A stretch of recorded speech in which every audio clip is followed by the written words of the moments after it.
Assalamualaikum warahmatullahi wabarakatuh. Baik, dengan saya lagi Ilham Ibrahim. Kali ini kita akan belajar tentang database maintenance, sistem manajemen basis data. Baik, untuk pembahasannya nanti kita akan belajar tentang memastikan integritas basis data, memelihara indeks, melakukan pemeliharaan database rutin. Dan ini sedikit latar belakangnya adalah agar engine database memberikan outcome terbaik, maka diperlukan peralatan rutin terjadwal. Baik, yang pertama kita akan belajar integritas database. Database yang korup memang sangat jarang terjadi, namun demikian dalam maintenance sangat penting dilakukan pengecekan untuk memastikan tidak ada database yang korup. Database yang korup harus mampu segera dideteksi sebelum terjadi masalah yang lebih serius. Bagaimana kita mengecek data yang korup? Kita menggunakan perintah dbcc check db. Dapat digunakan untuk mendeteksi database korup dan dalam situasi tertentu dapat digunakan untuk memperbaiki database yang korup. Perintah dbcc check db mengecek integritas database fisikal maupun logikal. Alokasi semua page di database konsisten tabel dan indeks, konsisten katalog database, konsisten labeling untuk object file stream dan object service broker, dan memiliki beberapa opsi untuk repair. Beberapa opsi mungkin terjadi kehilangan data, perlu rutin dijalankan, harus sinkron dengan static backup agar dapat recover database korup. Jadi kita memberikan jadwal kapan diceknya, kapan untuk di backupnya, seperti itu. Dan ini ada beberapa fungsi lain dalam dbcc yang dapat dijalankan terpisah jika diinginkan.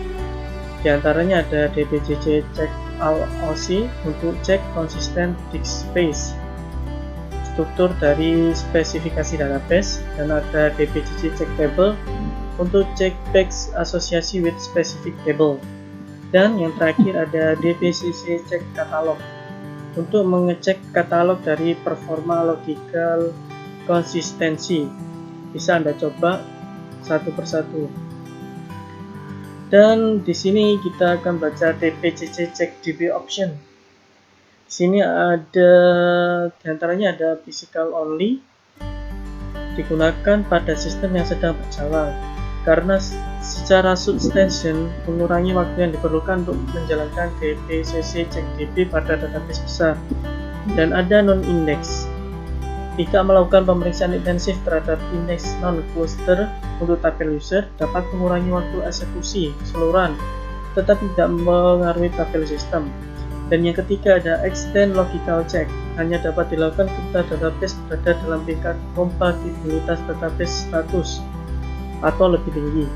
Dan yang keempat ada tab log, digunakan agar dbcc check db dapat melakukan tabel log pada setiap tabel melakukan konsistensi check. Dan yang kelima ada all error misix dan no info misix, hanya mempengaruhi output dari perintah tapi bukan operasional dilakukan oleh perintah, seperti hanya ditampilkan hanya yang error saja. Jika tidak ada yang error maka tampilannya akan tertulis complete. Dan yang terakhir ada estimate only, memperkirakan kebutuhan ruang dalam temporary db. Opsi perbaikan dbcc check db, selain memberikan rincian kesalahan, output dbcc check db juga menunjukkan opsi perbaikan yang mungkin diperlukan untuk memperbaiki masalah. dbcc check db menawarkan dua opsi perbaikan. Yang pertama ada repair reboot, membangun kembali indeks baik data yang rusak dihapus. Opsi ini untuk corruption ringan yang tidak mengakibatkan kehilangan data. Dan yang kedua ada repair allow data loss, hampir selalu mengakibatkan kehilangan data, melakukan dealokasi page yang rusak atau korup dan page lain yang menuju ke page yang rusak. Kehilangan data yang signifikan bisa saja terjadi.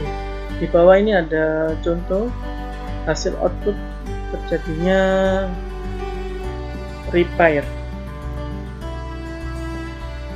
Dan kita akan belajar memelihara indeks. Perlu memelihara indeks untuk mengoptimalkan performa database. Seiring berjalannya waktu, indeks dapat terfragmentasi akibat performa database dapat menurun. Untuk mengembalikan performa perlu dilakukannya dekramentasasi indeks atau membangun ulang indeks. Indeks mempengaruhi performa. Dua cara SQL Server mengakses data dari tabel yaitu dengan cara membaca semua halaman atau cukup melalui indeks untuk menemukan baris yang diinginkan. Menggunakan indeks dapat mengurangi effort dalam mencari basis data. Indeks dapat meningkatkan performa ketika melakukan searching, sorting, serta join dalam menjalankan query. Namun, indeks dapat mempengaruhi performa aktivitas modifikasi update data serta butuh extra space. Contohnya seperti gambar pada samping ini, ada tabel scan untuk membaca semua tabel page dan indeks untuk menggunakan indeks tertentu yang kita inginkan. Tipe indeks SQL Server. Yang pertama ada indeks clustered, terdapat pengurutan row dalam page. Pengurutannya berdasarkan sebuah kolom atau lebih yang ditentukan. Sebuah tabel hanya dapat memiliki sebuah indeks cluster. Yang kedua, ada indeks non-cluster, tidak mempengaruhi tata letak dalam tabel seperti yang ada pada indeks cluster. Contohnya ada seperti gambar di samping. Yang ini kita akan belajar fragmentasi indeks. Apa itu fragmentasi indeks? Fragmentasi indeks merupakan penggunaan page yang tidak efisien dalam indeks. Fragmentasi terjadi seiring waktu terjadi perubahan. Untuk operasi membaca data, indeks dapat berkinerja dengan sangat baik ketika setiap page indeks terisi penuh. Akan tetapi, aktivitas modifikasi pada data dalam indeks menyebabkan perlu untuk memecah page indeks sehingga terdapat ruang yang kosong. Dan yang kedua, kita akan belajar fragmentasi internal. Apa itu fragmentasi internal? Fragmentasi internal adalah terjadi ketika page tidak menahan data yang mampu mereka tahan. Terjadi ketika page terpecah saat penyisipan insert, juga dapat terjadi saat operation pembaruan atau yang disebut dengan update, yang menyebabkan baris dipindahkan ke page lain sehingga ruang kosong tersisa dalam page. Dan yang terakhir ada fragmentasi eksternal. Terjadi ketika page yang diurutkan secara logis tidak disimpan dalam nomor page yang terurut. Jika page indeks baru perlu dialokasikan, maka page tersebut akan dimasukkan secara logis ke lokasi yang benar dalam daftar page, tetapi bisa juga ditempatkan di akhir indeks. Dan kita akan belajar mendeteksi fragmentasi. Untuk mendeteksi fragmentasi, SQL Server menyediakan kolom Affine Fragmentation Inversion dari SES.dm DB Index Physical Stats pada Dynamic Management View.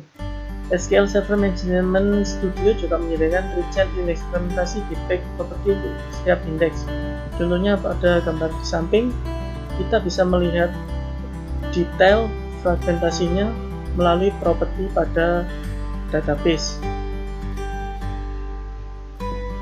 Dan kita akan belajar fill actor dan path index.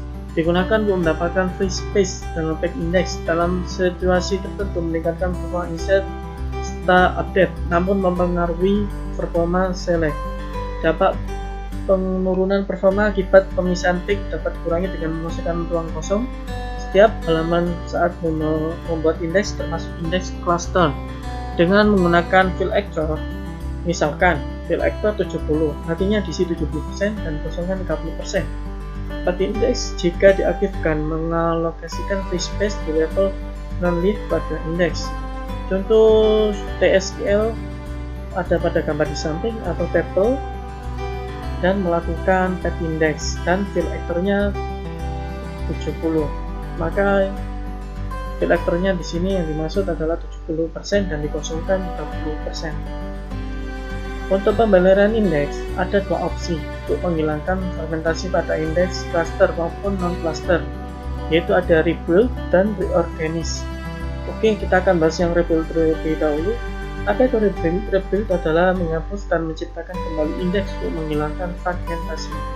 Menggunakan kembali disk space dengan memadatkan page berdasarkan fill faktor yang ditentukan atau yang ada sebelumnya.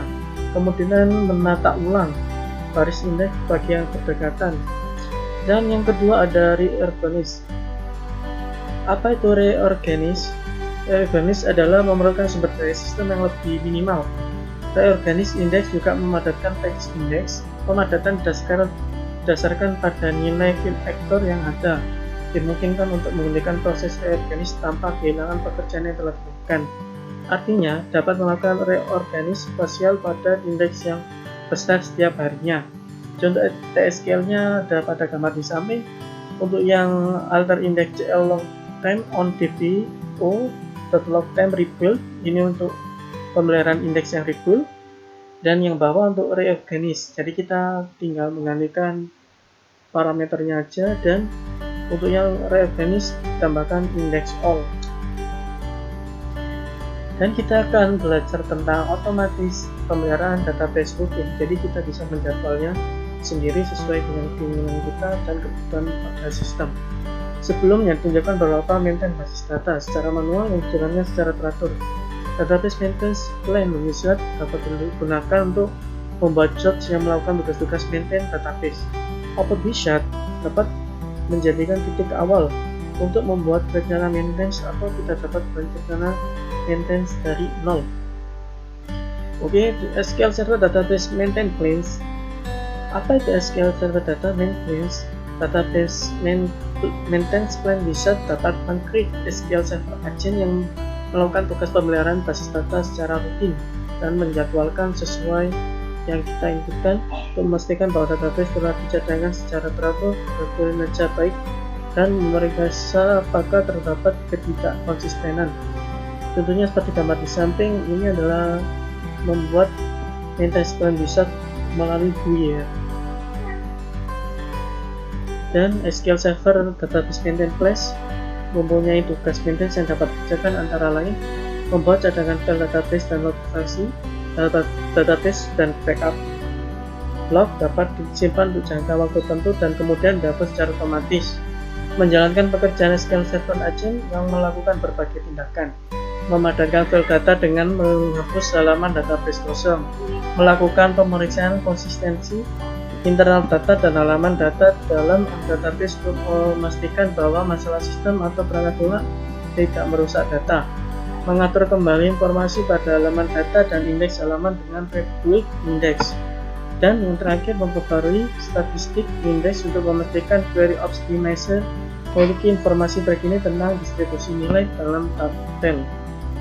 Oke, untuk memonitor database maintenance plan, SQL Server Database Maintenance Plans diimplementasikan menggunakan SQL Server Agent yang menjalankan paket SQL Server Integration Service atau bisa disingkat SSIS, sehingga dapat dimonitoring menggunakan Job Activity Monitor di SSMS. Hasil yang digenerate oleh maintenance text ditulis ke dalam tabel maintenance plans dbo.scs main plan _log dan dbo.scs maintain plans _log _detail dalam database MSDB. Melihatnya dapat di-query langsung atau melalui log file viewer. Kita bisa melihat contohnya di sebelah kanan terdapat log file viewer. Kita bisa melihat detail dari job yang telah di-run. Baik, sekian dari saya. Terima kasih. Wassalamualaikum warahmatullahi wabarakatuh.